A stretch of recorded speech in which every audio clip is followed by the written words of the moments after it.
Savant sachant chercher. Un podcast Science Infuse. So I hope your podcast has passion.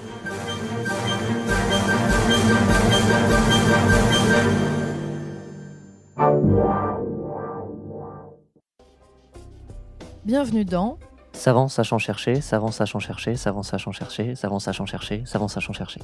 le podcast qui infuse la science. Dans cet épisode, on va aborder la gaine protectrice qui enveloppe une bonne partie de nos fibres nerveuses, la myéline. Vous allez le voir, sans elle on serait moins dynamique, sûrement moins intelligent, et pour tout dire, notre espèce n'aurait probablement pas survécu jusqu'ici. Qui dit myéline dit organisation du système nerveux, du neurone jusqu'à l'activation d'un muscle par exemple. Alors je laisse la parole à la docteure en physique appliquée aux neurosciences.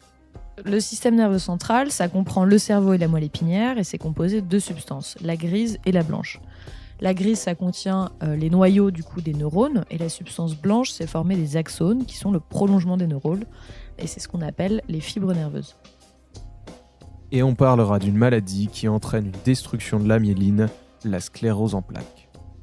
C'est cette maladie qui est au cœur de la recherche de notre invité. Et de trouver des nouvelles pistes pour les traitements de demain dans les maladies neurodégénératives qui n'ont pas de traitement actuellement. Vous êtes perdu ou intrigué ? C'est normal. Installez-vous confortablement et laissez-vous science infuser.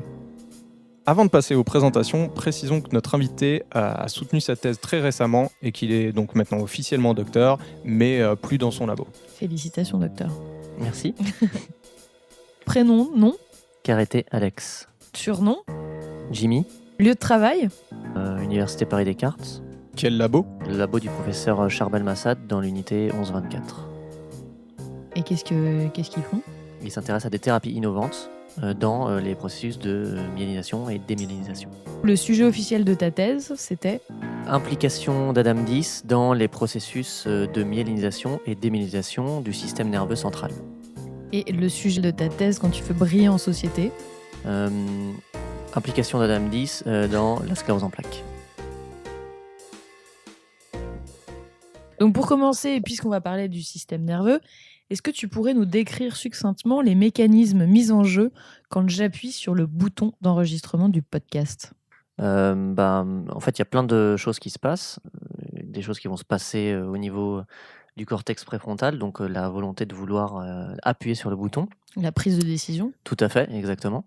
Et donc, ce qui va se passer, c'est qu'il va y avoir un influx nerveux qui va partir du cerveau et qui va descendre vers le bras pour activer les muscles, d'abord du bras pour se déplacer vers le bouton et ensuite au niveau du doigt pour pouvoir appuyer dessus. On va avoir ensuite une sensation de toucher, parce qu'il y a des capteurs de pression au moment où on appuie sur le bouton. Et cette sensation va remonter le long du bras jusqu'au cerveau et c'est là qu'on va avoir, en passant par la moelle épinière, c'est là qu'on va avoir la sensation du toucher lorsqu'on appuie sur le bouton. Ok. Aujourd'hui, on va s'intéresser donc à la gaine de ces câbles, enfin de ces fibres nerveuses qui vont donc du cerveau jusqu'au doigt dans l'idée. Cette substance, c'est la myéline. Alors, à quoi ça sert d'entourer ces fibres nerveuses de myéline ? Alors la gaine de myéline, en fait, elle va entourer une partie des fibres nerveuses du système nerveux central. Et son intérêt principal, c'est notamment d'accélérer l'influx nerveux, dont j'ai parlé un petit peu avant et qu'on redétaillera un peu après, et puis aussi surtout de protéger l'axone. Il faut voir la gaine de myéline vraiment comme la gaine de plastique qui est autour du fil électrique, et qui va vraiment protéger cette gaine et augmenter la vitesse de conduction. À quoi ça sert d'être rapide ? Alors en fait, la gaine de myéline, une de ses principales caractéristiques, c'est d'augmenter la vitesse de conduction. Et ça, ça nous sert dans la vie de tous les jours. Si on prend un exemple assez parlant, lorsqu'on conduit, vous êtes en train de conduire dans votre voiture, même à vitesse réduite, et là, il se passe quelque chose où vous allez avoir besoin de freiner. Pour pouvoir freiner en quelques dixièmes de seconde, ce qu'on arrive à faire, c'est grâce à la gaine de myéline. Ce qui va se passer, c'est qu'il va d'abord y avoir l'information visuelle. On va voir quelque chose qui surgit devant la voiture. Ça va rentrer au niveau du cerveau et ça va aller dans le cortex visuel qui est situé à l'arrière du cerveau. Ça va déjà faire 15 à 20 cm. Et ensuite, elle va être envoyée au niveau du cortex frontal et préfrontal pour prendre la décision de freiner pour empêcher la collision. Donc d'écraser par exemple avec le pied la pédale. Tout à fait. Là, l'influx nerveux aura déjà fait à peu près 60-70 cm. Donc une fois qu'on a eu l'information visuelle, c'est arrivé à l'arrière du cerveau dans le cortex visuel, ça revient devant au niveau du cortex préfrontal pour la prise de décision de freiner. Ça va donc ensuite être envoyé au niveau des muscles. Ça va donc descendre tout le long du corps en passant par la moelle épinière, arriver jusqu'à la jambe et au pied, contracter les muscles. Donc là, ça va devoir traverser quasiment tout le corps. Pour une personne en moyenne d'1,80 m, on est quasiment à plus de 2 mètres de distance parcourue par l'influx nerveux. Ce qu'il faut savoir, c'est que les fibres non myélinisées, donc celles qui n'ont pas de myéline, ont un potentiel d'action qui Potentiel d'action, c'est l'influx nerveux. Tout à fait, ouais. L'influx nerveux qui traverse un peu ces fibres, qui se baladent à une vitesse de 1 à 2 mètres par seconde, quand il n'y a pas de myéline. S'il ne traversait que des fibres qui n'étaient pas myélinisées, ce potentiel d'action se propagerait à la vitesse de 1 à 2 mètres par seconde. Il faudrait entre 1 à 2 secondes, entre le moment où on voit la personne qui traverse et le moment où il faut freiner, ce qui est très très long, Donc ce qui est beaucoup trop long. Donc il y aurait accident tout le temps. Et ça serait beaucoup plus compliqué dans la vie de tous les jours. Maintenant, grâce à la gaine de myéline, en fait, ce potentiel d'action, cet influx nerveux, il ne va traverser que des gaines qui vont être myélinisées. Il va donc se balader à une vitesse de 50 à 100 mètres par seconde. Donc pour faire 2 mètres, c'est très très rapide, et c'est pour ça qu'on arrive dans ces cas-là à freiner en quelques dixièmes de seconde et à empêcher l'accident. Et du coup, dans l'évolution, j'imagine que ça devait être peut-être pour fuir les dangers rapidement, ça s'est... est-ce qu'on sait d'ailleurs un peu est-ce que ça a toujours été là ou... Ceux qui n'étaient pas myélinisés se faisaient bouffer par les la animaux. Et ceux naturelle, t'as pas de myéline, tu crèves en fait. Ouais, c'est ça. C'est possible. Ça a dû probablement jouer. La gaine de myéline, elle s'est mise en place pendant des millions d'années, ça a mis du temps. Donc c'est très probablement par un avantage de sélection naturelle que maintenant, en tout cas nous, chez l'homme, en tout cas, il y a beaucoup de fibres qui sont myélinisées. Que tu peux nous expliquer comment est-ce qu'elle se fabrique, comment elle se construit, cette myéline ? Tout à fait. En fait, elle est fabriquée par des cellules qu'on appelle les oligodendrocytes. Donc, dans le système nerveux central, il y a différents types cellulaires, et il y a notamment les oligodendrocytes. Et en fait, ces cellules, elles vont être dévouées à fabriquer cette gaine de myéline. Et donc, elles vont s'entourer autour des axones pour former cette gaine. Est-ce qu'on en produit tout comme certains neurones tout au long de notre vie, ou est-ce qu'on a un stock dès le départ Alors en fait, la myélinisation du système nerveux, elle dure à peu près 20-25 ans. C'est-à-dire jusqu'à 25 ans, on myélinise notre cerveau et ça se construit pendant toutes ces années. Et jusqu'à assez récemment, on pensait que c'était quelque chose qui était figé et qu'après 20-25 ans, on n'en créait plus. Et en fait, on se rend compte que c'est quelque chose qui est maintenant très plastique. Et donc, ça va, dans certains événements, on en reparlera un peu plus tard, ça peut être détruit, ça va se reconstruire. Et puis, avec aussi l'apprentissage, etc., la mémoire, les nouveaux souvenirs, on va aussi myéliniser des nouveaux réseaux au besoin. Donc, elle a un rôle dans la plasticité cérébrale aussi. Tout à fait, ouais. C'est une structure qui est très plastique. Et donc, ces cellules vont être tout le long des câbles de fibres nerveuses et vont donc chacune avoir leur zone de myéline à produire. Tout à fait. En fait, un oligodendrocyte va myéliniser plusieurs fibres qui sont côte à côte. Et il va y avoir là, tout le long de la fibre, plusieurs oligodendrocytes qui vont chacun faire différents fragments le long de cette fibre. On comprend bien l'utilité de la myéline, on va plus vite, on est protégé. Mais certaines, tu l'as dit un peu déjà, certaines fibres nerveuses n'ont pas cette myéline. Alors pourquoi et lesquelles ? Alors, d'abord, je vais parler desquelles. En fait, il y a notamment les fibres de la douleur qui transmettent les informations de chaleur et de douleur qui ne sont pas myélinisées. Si on veut un exemple assez simple, c'est ce qui arrive quand on met la main sur une plaque chauffante, on ne savait pas qu'elle était chaude, on va quand même se brûler. J'ai fait le test. Oui, on se brûle, ouais. Ouais, on va quand même se brûler, alors que tout à l'heure on a dit que l'influx nerveux pouvait aller très vite. Ce qui va se passer, c'est que là, en fait, on va avoir la sensation de chaleur et de douleur qui va passer par la moelle épinière et arriver au cerveau. Il va passer par les fibres nerveuses qui transmettent les informations de chaleur et de douleur qui ne sont pas myélinisées. Donc, qui vont se transmettre à comme je disais, 1 à 2 mètres par seconde. Donc Mais c'est un peu contre-intuitif, non, finalement? C'est contre nature. Parce qu'on n'a pas envie de se brûler, en fait. Ouais, tout à fait. Ta deuxième question, c'était pourquoi finalement certaines fibres, et notamment celles-là, sont pas myélinisées. C'est quelque chose qui n'a pas eu lieu dans l'évolution, donc c'est qu'il n'y avait pas, semble-t-il, ou je pense, en tout cas pour moi, de nécessité de myéliniser ces fibres.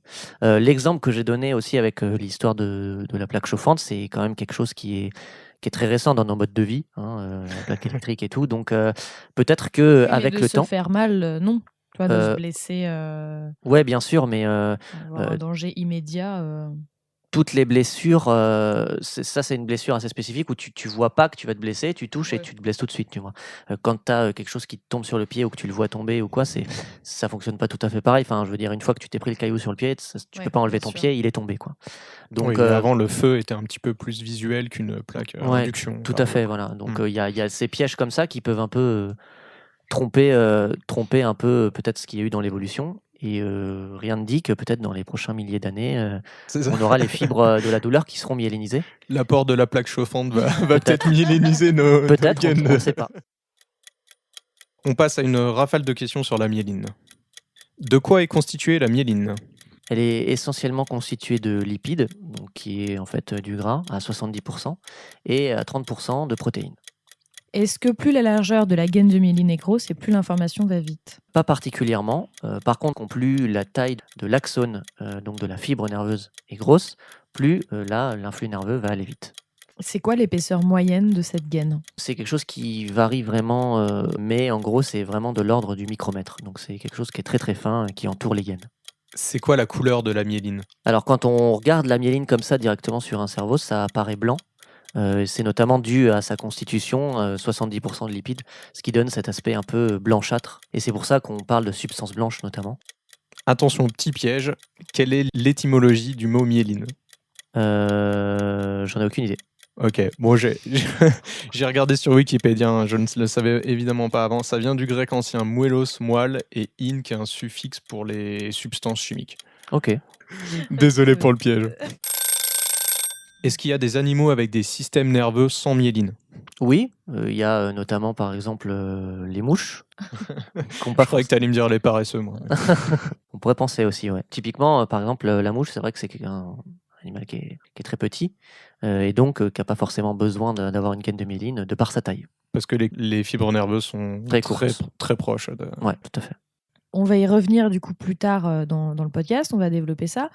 Parce que c'est en lien avec ta recherche, mais il existe une maladie, la sclérose en plaques, où là, la myéline est détruite par endroits. Tout à fait. Alors, comme tu l'as dit, donc la sclérose en plaques, c'est notamment caractérisé par une destruction de la gaine à certains endroits. Les conséquences directes de ça, il va y avoir des atteintes motrices chez les patients, donc ils vont avoir des difficultés à se déplacer. Il va y avoir aussi des atteintes au niveau du langage, avec des problèmes pour s'exprimer. Il va y avoir aussi des tremblements qui vont apparaître. Donc ça va vraiment apporter une myriade un peu différente de symptômes. Tout ça n'est pas dû qu'à la destruction de myéline. Il y a Non. aussi après une destruction des neurones Bien sûr, en fait, vu que qui la fait qu'il y a gaine, ces symptômes. tout à fait, vu que la gaine de myéline est détruite, elle a notamment un de ses rôles dont on a parlé au début, c'est la protection de l'axone. Donc l'axone va être mis à nu, et donc là, eh bien, c'est pas une situation dans laquelle il est d'habitude, et il va pouvoir être un peu, quasiment détruit au bout d'un moment, ce qui va entraîner toute cette myriade de symptômes. Donc, rafale de questions sur la sclérose en plaques. Pourquoi est-ce qu'on nomme cette maladie comme ça? Quand on regarde avec des techniques d'imagerie, notamment chez les malades, on va trouver au niveau des images des zones un peu plus claires, des régions un peu plus claires qui correspondent en fait à des zones qui sont démyélinisées. Et c'est ce qu'on appelle un peu une plaque. Sclérose en plaques vient de là. Combien de personnes ça touche en France? En France, on est à peu près maintenant à 100 000 malades diagnostiqués. Et dans le monde? On est à peu près à 2,3-2,5 millions de cas dans le monde. Est-ce que ça touche toutes les générations? C'est diagnostiqué quand même relativement jeune, entre 20 et 30, 25 et 30 ans. Une fois que c'est diagnostiqué, pour l'instant, comme il n'y a pas de traitement, on garde ça toute sa vie. Donc j'aurais tendance à dire que oui. Mais c'est diagnostiqué plutôt chez le jeune adulte. Est-ce qu'il y a d'autres maladies où on observe de la perte de myéline? Tout à fait, il y a d'autres maladies qui affectent cette gaine. On a les leucodystrophies ou la maladie de Charcot-Marie-Tooth qui peuvent affecter ces pathologies, qui ne font pas confondre avec la maladie de Charcot, qui n'est pas tout à fait la même chose. Et est-ce qu'il existe une opération chirurgicale ou une greffe pour permettre d'agir sur la myéline, de refaire de la myéline? Actuellement, non. Il pourrait y avoir des pistes sur la greffe d'oligodendrocytes, donc qui sont les cellules qui forment la gaine de myéline, qui produisent la gaine de myéline, exactement. Mais c'est très très compliqué. Pour l'instant, il n'y a pas de traitement efficace dans cette pathologie. Il y a uniquement des traitements symptomatiques. Quelle est l'origine de la maladie ? Actuellement, il n'y a pas vraiment de consensus pour savoir d'où vient cette pathologie. Il y a très probablement une composante génétique pour certains cas. Il y a une composante probablement environnementale aussi. Il y a aussi certains virus qui peuvent entraîner à terme une sclérose en plaques. Il y a aussi les traumatismes crâniens. On pense notamment à ce qui peut se passer dans le sport, au rugby ou au football américain, où des traumas crâniens répétés, notamment chez le jeune adulte, peuvent être cause ou précurseurs de développement d'une sclérose en plaques plus tardive. Mais la sclérose en plaques, c'est multifactoriel, quoi. Donc les patients on vient à avoir des crises suite à trop fortes destructions de myéline.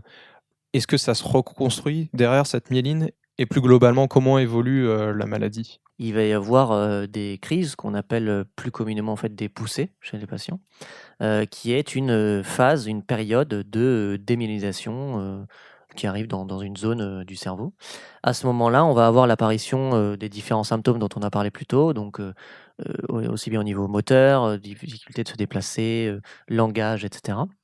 Le problème de cette pathologie, c'est qu'on va avoir une alternance de démyélinisation, de crise et de remyélinisation. Voilà. Donc, entre les poussées, donc entre les crises, il peut y avoir 6 mois, 1 an, 2 ans au début. C'est assez variable. Malheureusement, à terme, la fréquence va augmenter. Elles vont être de plus en plus proches. Puis, au bout d'un moment, il n'y aura même plus du tout de réparation. Le mécanisme qui répare va être un peu grippé, quoi. Est-ce que c'est une maladie qui peut s'étendre sur 20, 30 ans entre le diagnostic qui est posé et, puisqu'on en meurt quand même, il faut le dire, il peut s'écouler, on peut passer une vie avec. Tout à fait, on peut entre guillemets, on peut vivre avec, ouais. Chez les personnes qui ont plus de 25, 30, 35 ans, c'est très handicapant. Et puis, à force aussi d'avancer dans la vie, quoi, cette fréquence va augmenter et on va se retrouver, ces patients vont se retrouver dans une situation où certaines zones de leur cerveau seront constamment sans myéline. Et on a parlé tout à l'heure que ça entraînait aussi la destruction des fibres, etc. Ce qui entraîne des symptômes qui sont persistants. Et au final, la mort à cause de cette pathologie, quoi. Ouais, c'est-à-dire qu'au bout d'un moment, ça ne concerne plus que la myéline, c'est-à-dire que la myéline n'opère plus son rôle protecteur, et donc les fibres se sont détruites, et les neurones aussi, ou pas? Tout à fait, la fibre, vraiment le neurone et son axone vont être détruits, donc ça va entraîner aussi la destruction de réseaux de neurones. Alors, d'où la question des traitements. Aujourd'hui, il n'existe pas de traitement curatif, donc qui vont guérir la maladie. Tout à fait. Alors, il y a des médicaments qui existent, des molécules qui existent, qui sont actuellement mises sur le marché, mais tout ce qui est utilisé par les patients notamment va être essentiellement symptomatique. C'est-à-dire que ça va permettre, juste avant ou pendant les crises, de traiter les symptômes, de les diminuer, voire potentiellement de les empêcher presque. Mais la maladie ne disparaît pas. Aucun médicament, aucune molécule ne permet comme tu as dit, de complètement guérir de la maladie.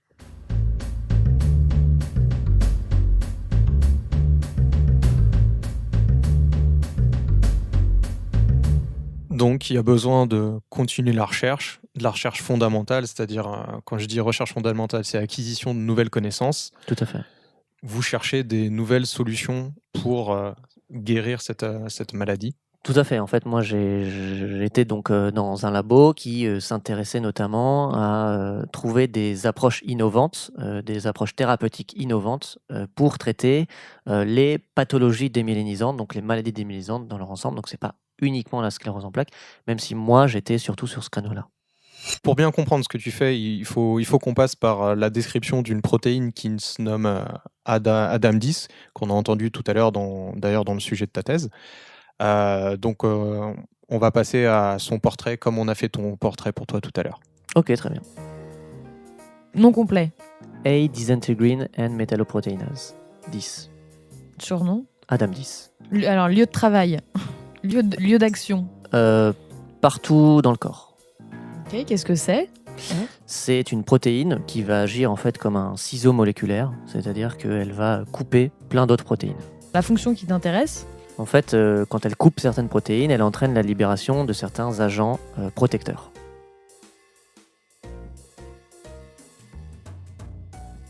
Et une petite parenthèse, une protéine qui coupe comme ça, on appelle ça une enzyme. Ça parlera peut-être à certains points de vue culinaires, etc. Tout à fait, mais on l'utilise pas dans la cuisine, la Dame 10. Ok. Ok, donc du coup, l'idée, c'est de voir l'effet des agents protecteurs là, dont tu as parlé, qui sont libérés par Adam 10 Tout à fait. sur la gaine de myéline. Exactement. En fait, ça fait partie des approches thérapeutiques innovantes qui sont explorées dans l'équipe dans laquelle j'étais. C'est quelque chose qui est connu. On sait que cet Adam 10 peut libérer des agents qui sont plutôt protecteurs. Et on voulait savoir si ces agents protecteurs pouvaient finalement protéger notre gaine de myéline ou permettre sa reconstruction lorsqu'elle était détruite.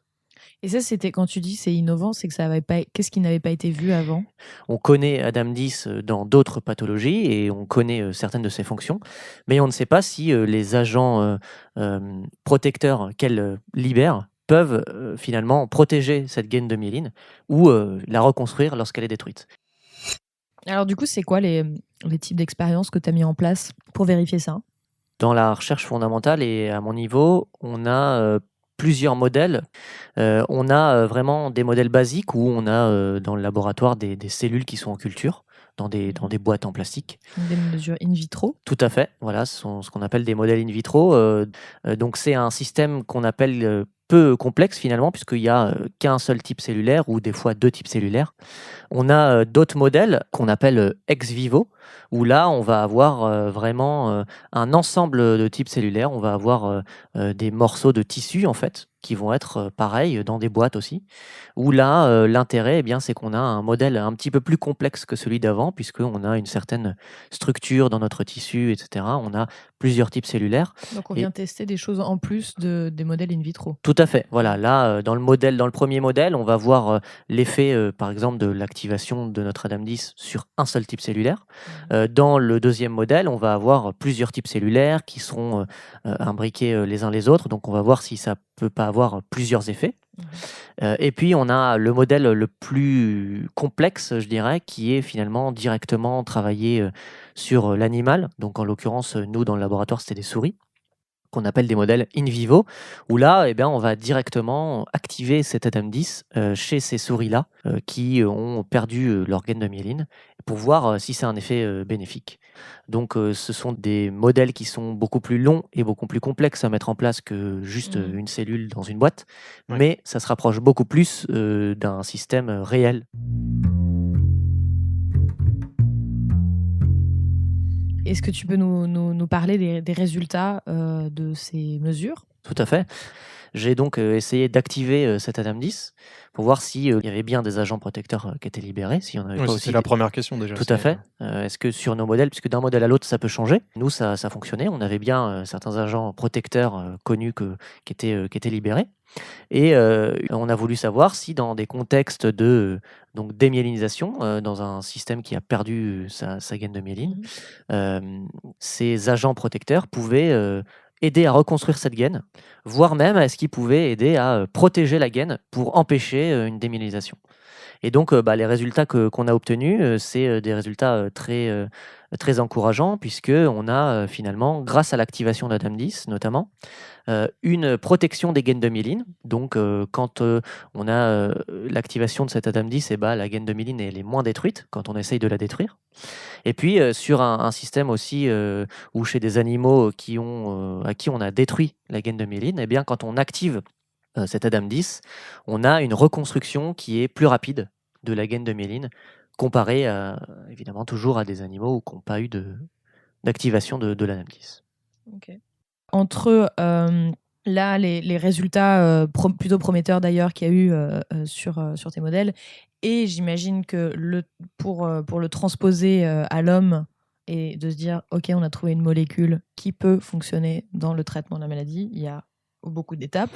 Ouais, il y a un grand fossé même de la recherche fondamentale à la sortie d'un médicament. Il faut un peu vérifier qu'on soit sûr que finalement ça soit les agents protecteurs issus d'Adam 10 qui soient impliqués. Est-ce que c'est pas d'autres choses? Donc il y a plein de choses à vérifier. Ça sur différents modèles aussi. Moi j'ai travaillé sur des souris, mais il faut aussi travailler sur d'autres modèles animaux. Donc on a notamment, on peut avoir des cobayes. Il y a aussi par exemple juste des rats, c'est plus gros. Puis c'est pour aller vers quelque chose qui se rapproche au tout plus à fait, de plus gros, la complexité de absolument. réseau de En l'homme. phase, on a ensuite les phases donc, où on sort de la recherche fondamentale qui sont après les phases précliniques, où là on va travailler sur plus des lapins ou des choses comme ça. Puis ensuite, il faut arriver aux phases cliniques. Et donc là, c'est vraiment le passage chez l'homme. Et là, il arrive très très souvent que des molécules fonctionnent sur des modèles animaux et que dès qu'on passe chez l'homme, ça marche plus. Mais dans toutes les maladies à peu près, il y a énormément de molécules qui sont testées et qui, lorsqu'on passe chez l'homme, il n'y a plus d'effet. C'est vrai, Ouais, c'est terrible. je pense que c'est un message important malheureusement adressé aux malades, c'est que de bons résultats dans la recherche fondamentale ne vont pas forcément dire qu'il y aura à la suite un médicament, un traitement. Oui, tout à fait. C'est très loin. Par contre, il y a évidemment besoin de cette recherche fondamentale pour le développement de tous les médicaments qui existent, et tous les médicaments actuellement qu'on utilise sont issus d'une recherche fondamentale avant. Mais peut-être ces recherches vont permettre de guérir une autre maladie plus tard. En élargissant les connaissances, on arrive forcément à avoir d'autres idées pour d'autres maladies. Absolument, ouais. Je voulais que tu nous parles du financement pour tes recherches, qui est un fonds assez particulier, une histoire que je trouvais assez fascinante, donc qui est la Fondation des Gueules Cassées. Est-ce que tu pourrais nous raconter un peu l'historique de cette En fait, la Fondation des Gueules Cassées, elle a été fondée en 1921, si je dis pas de bêtises, après la Première Guerre mondiale, par 3 rescapés de guerre, qui ont créé cette fondation notamment pour s'occuper de leurs camarades blessés, notamment à la face, mais pas que, et dont il fallait s'occuper, en gros, un peu tous les... parce que les gueules cassées, comme son nom l'indique, c'était ceux qui revenaient défigurés. Tout à fait, la guerre, défigurés, et de façon plus ou moins importante. Et parmi les différentes activités, alors je vais faire un peu un raccourci, mais une des activités a notamment entraîné la mise en place de la loterie nationale et de la Française des Jeux. La Fondation des Gueules Cassées est un des deux, ou le deuxième actionnaire après l'État de actuellement ce qu'on connaît comme le loto et la Française des Jeux. Et avec cet argent, en fait, il la redistribue maintenant depuis de nombreuses années à... alors au début, c'était surtout envers des médecins et des pharmaciens, notamment des chirurgiens qui travaillent sur la reconstruction, notamment faciale. Et ces dernières années, en fait, ils se sont vraiment ouverts à la recherche fondamentale, eh bien parce que quelqu'un qui aurait été victime dans un conflit armé, qui serait traumatisé au niveau de la tête, mais même juste un traumatisme cérébral comme ça unique, après on a une certaine démyélinisation, et c'est pour ça que depuis quelques années maintenant, la Fondation finance aussi des laboratoires de recherche fondamentale. La question d'Adrien. On disait tout à l'heure que tu viens de finir ton doctorat, et donc tu... À l'instant. Il y a 5 minutes, le là, diplôme est arrivé par fax. Donc oui, non, plus sérieusement, donc se pose la question du coup de ce que tu vas faire après, et tu m'as dit que tu t'intéressais éventuellement à la neuroscience dans le jeu vidéo, en tout cas dans le design des jeux vidéo. Est-ce que tu peux nous en dire quelques mots ? Tout à fait, c'est un domaine qui est complètement différent par rapport à ce que j'ai fait avant. Pour la petite histoire, en fait, c'est quelque chose qui vient notamment d'après la Seconde Guerre mondiale, je crois, si je dis pas de bêtises. En fait, il y avait les grosses machines, donc notamment les avions ou les chars, etc., qui étaient surtout fabriqués pour pouvoir être réparés, pas pour l'utilisateur final. Et même chez par exemple des aviateurs aguerris, on avait des professionnels qui pouvaient se se cracher ou avoir des accidents parce que, je sais pas, je vais dire une connerie, mais pour le bouton pour sortir le frein d'atterrissage, c'est à côté du siège éjectable, quoi, en gros. Donc pas hyper pratique. Du coup, il y a peut-être un problème, ça vient peut-être pas des utilisateurs, mais peut-être de comment sont pensées un peu toutes ces machines. Comment est-ce qu'on pourrait designer, entre guillemets, un peu mieux ou de façon plus simple, plus ergonomique pour l'utilisateur final. Et dans les années 90, ça a notamment atteint le domaine du jeu vidéo, du développement des jeux vidéo. Où on faisait la guerre dans les jeux vidéo cette fois-ci. Ouais, non, mais même pas. C'était vraiment pour le développement d'un jeu, pour se dire, bah voilà, il y a des gens qui développent les jeux vidéo d'une certaine façon, mais il faut penser que c'est pour l'utilisateur final, pour la personne qui va y jouer, pas juste faire les trucs, parce que s'il y a un problème, ça sera simple à corriger ou à réparer, quoi. Donc ça a été un peu théorisé entre guillemets dans les années 90 et c'est que très récemment que de plus en plus maintenant les gros éditeurs de jeux vidéo, alors pour l'instant ça concerne surtout les gros éditeurs, Là où il y a de l'argent, quoi. ça va probablement, ouais, mais ça va probablement se démocratiser, s'intéresse de plus en plus aux neurosciences. Alors c'est surtout un côté plutôt cognitif, donc au niveau comment fonctionne la mémoire, comment fonctionnent les émotions, comment fonctionne la motivation, pour finalement associer ces connaissances-là à comment je peux optimiser le mieux possible mon jeu.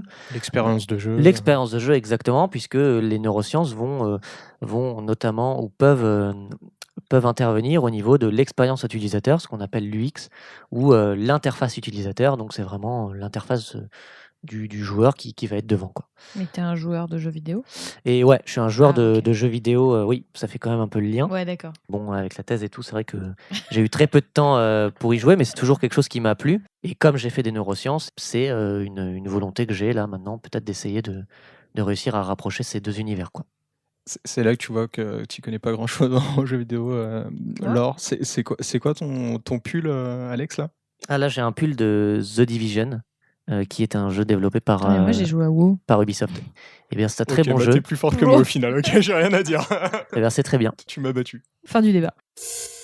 La question de l'or. Moi, je reviens sur l'épidémiologie, donc qui est la répartition en fait des cas de la sclérose en plaques dans le monde. Oui. Et il se trouve on a observé qu'il y a des endroits où il y a une forte concentration de gens atteints de cette maladie, notamment, je crois, en Sardaigne et en Islande. Est-ce qu'on sait pourquoi? Est-ce que il y a des pistes? Ce qu'on peut noter, c'est que plus on s'approche des pôles, donc plus on s'éloigne de l'équateur, plus il y a une augmentation du nombre de cas de sclérose en plaques. D'accord. Ce dont on parlait un peu au début, il y a probablement un lien avec le soleil, la vitamine D, etc. On en a parlé en off. hein, Ouais, bien sûr. Il y a aussi ce qu'on sait, c'est que dans les pays les plus on a le plus de cas dans les pays les plus industrialisés. Donc on parle surtout de l'Europe de l'Ouest, de l'Amérique du Nord et certains pays de l'Asie. Pour tes exemples directs et pour parler un peu de tout ça, pour l'instant il n'y a pas vraiment de consensus clair sur pourquoi, étant donné que les causes sont multifactorielles. Alors après, tu donnes l'exemple de 2 îles. C'est assez particulier quand on parle d'îles, puisque c'est un petit peu isolé, donc au niveau génétique, etc. On peut avoir c'est très héréditaire. Tout à aussi, fait. donc On peut avoir un brassage génétique Ouais. qui va faire que on va avoir peut-être des cas qui sont particulièrement génétiques dans ces zones-là, puisqu'il y a dans la sclérose en plaques, dans tous les cas, il y a un certain pourcentage de causes génétiques. Ça se multiplie. Tout à fait. Peut-être que c'est des individus qui restent plus au même endroit, donc c'est possible que ça joue. Ouais. Le génie de la lampe. Va falloir faire preuve un peu d'imagination. Imagine que je suis un génie et que tu avais un vœu pour faire avancer ta recherche, donc sur la sclérose en plaques. Quel serait ce vœu? Ça pourrait être n'importe quel vœu. Alors, on nous a déjà proposé le don d'omniscience ou les choses comme ça. Non, je veux dire, bien sûr, mais... Vas-y, je te dirai si j'accepte en tant que génie ton vœu. En fait, je pense que tout simplement, on donne des fonds illimités à la recherche. Après 3 ans et demi de thèse, je me suis rendu compte que mes encadrantes, donc qui étaient professeurs et maîtres de conférences, donc enseignants et faisant de la recherche, passent le plus clair de leur temps, quand c'est pas de l'enseignement, à chercher des financements. Comme à peu près tous les chercheurs. Tout à fait, comme dans tous les labos, tous les chercheurs, en tout cas surtout en France. Et donc je pense que ça changerait énormément la donne déjà, D'accord. si on pouvait faire un vœu. L'euro million, si vous nous entendez. Voilà, exactement.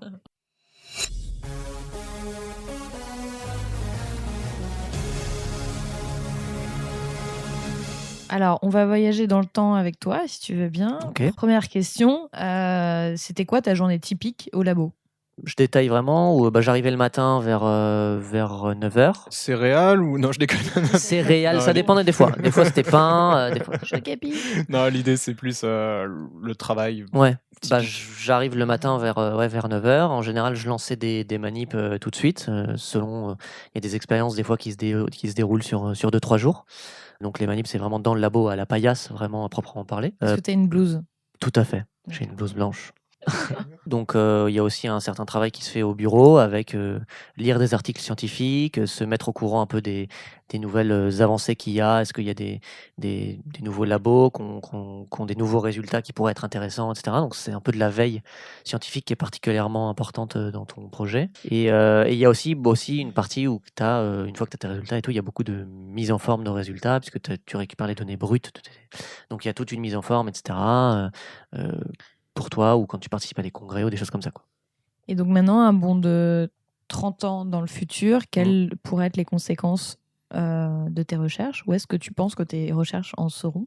Où est-ce qu'elles en seront? J'espère qu'on cherchera plus sur la sclérose en plaques et qu'on aura trouvé un médicament ou des molécules efficaces. Où est-ce que mes recherches mèneront? Je sais pas, j'espère que ça pourra ça pourra participer un petit peu à la découverte d'une ou de plusieurs médicaments ou plusieurs médicaments qui seront efficaces, quoi. Mais j'espère qu'il y aura plus de recherche, en tout cas là-dessus, dans 30 ans, pour trouver un médicament, quoi. On le souhaite aussi. Est-ce que tu aurais une anecdote un peu folichonne à partager qui a pu t'arriver pendant ta thèse? Il y a eu un truc qui s'est passé en fait dans le labo. On a souvent de la carboglace qu'on appelle, qui est en fait de la glace carbonique, qui est du CO2 sous forme solide. Donc c'est très froid, c'est moins 80 degrés. Quand c'est à l'air libre, ça se sublime. Donc ça passe directement à l'état gazeux. Donc là, j'ai perdu pratiquement la moitié des gens. Du coup, ça libère, en fait, ça repasse sous forme gazeuse. C'est des petits morceaux de carboglace. Ouais. Et donc, tu peux les mettre dans des tubes en plastique que tu fermes. Du coup, tu te doutes bien que comme tu les fermes assez bien, il y a la pression qui augmente. Et au bout d'un moment, en fait, le tube, il explose. Donc, souvent, ce qu'on fait, quand il y a des stagiaires qui viennent et qui ne savent pas, c'est que tout de suite, les nouveaux petits stagiaires, on prend un truc discretos, on en met un dedans, hop, et on les glisse dans leur poche. Ils savent pas, et en général, ils sont. Tu t'en mets un parce que les tubes sont un peu petits. Non, j'avais demandé combien de morts, mais. Ah non, pas de morts. Moi, j'ai fait la blague parce qu'on me l'avait faite évidemment avant, donc j'avais toujours eu l'idée de me venger sur quelqu'un d'innocent, et donc je l'ai faite, mais on était 2 doctorants, du coup on l'a fait tous les 2, chacun dans une poche. Et c'était pas une hyper bonne idée parce qu'elle était en train de faire des trucs au moment où les 2 ont explosé, et assez fort parce que c'est vrai qu'on en a mis plusieurs, on a essayé un peu de tasser. Bravo. Donc, mais ça fait pas mal quand non, ça fait plus de bruit que parce que elle ce a truc été fait pop, pop. surprise. Ouais, elle a été juste surprise en fait. Et voilà. Donc c'était juste drôle, mais non, c'est pas violent, ça explose pas. Oh, mais j'adore l'abstrait. Est-ce que tu peux nous recommander un coup de cœur autour de la science? Donc une expo, un film, une série, un podcast. Il y a un bouquin qui a notamment été coécrit par Bernard Zalk, et puis j'ai le nom de la deuxième auteure m'échappe, mais c'est une femme, qui s'appelle La myéline, le turbo du cerveau. Donc sur la gaine de myéline et plus généralement aussi sur la sclérose en plaques et tout ça. C'est très vulgarisé et c'est très intéressant pour tous ceux qui seraient intéressés pour en savoir un peu plus après ça. C'est pour grand public. Tout On à le fait. mettra en description. Merci Alex pour cet épisode, et j'en profite aussi pour remercier Paul qui nous a aidés. Et comme on a parlé d'une maladie qui touche malheureusement un nombre important de personnes, il me paraît opportun de préciser qu'il existe des associations comme l'AFCEP qui informent, aident les malades et leurs familles et travaillent à améliorer leur qualité de vie. Donc pour plus d'informations, afsep.fr. Et chers auditeurs, rendez-vous dans 2 semaines pour le prochain épisode. Si vous avez aimé ce podcast, le meilleur moyen de nous soutenir est de mettre 5 étoiles sur iTunes et des commentaires. N'oubliez pas de vous abonner sur votre appli de podcast préféré, Deezer et Spotify inclus. Et bien sûr, partagez et parlez-en autour de vous sans modération. Retrouvez-nous sur Instagram, Twitter et notre site scienceinfuse.cool. Pour aller plus loin sur le sujet du jour, vous trouverez des informations complémentaires en description de ce podcast. Ouf, merci. Est-ce qu'on peut faire de la SMR? Ah bah là, ouais. On peut peut-être faire un podcast comme ça. Tu connais la SMR? Ouais, un petit peu. C'est vrai. C'est génial.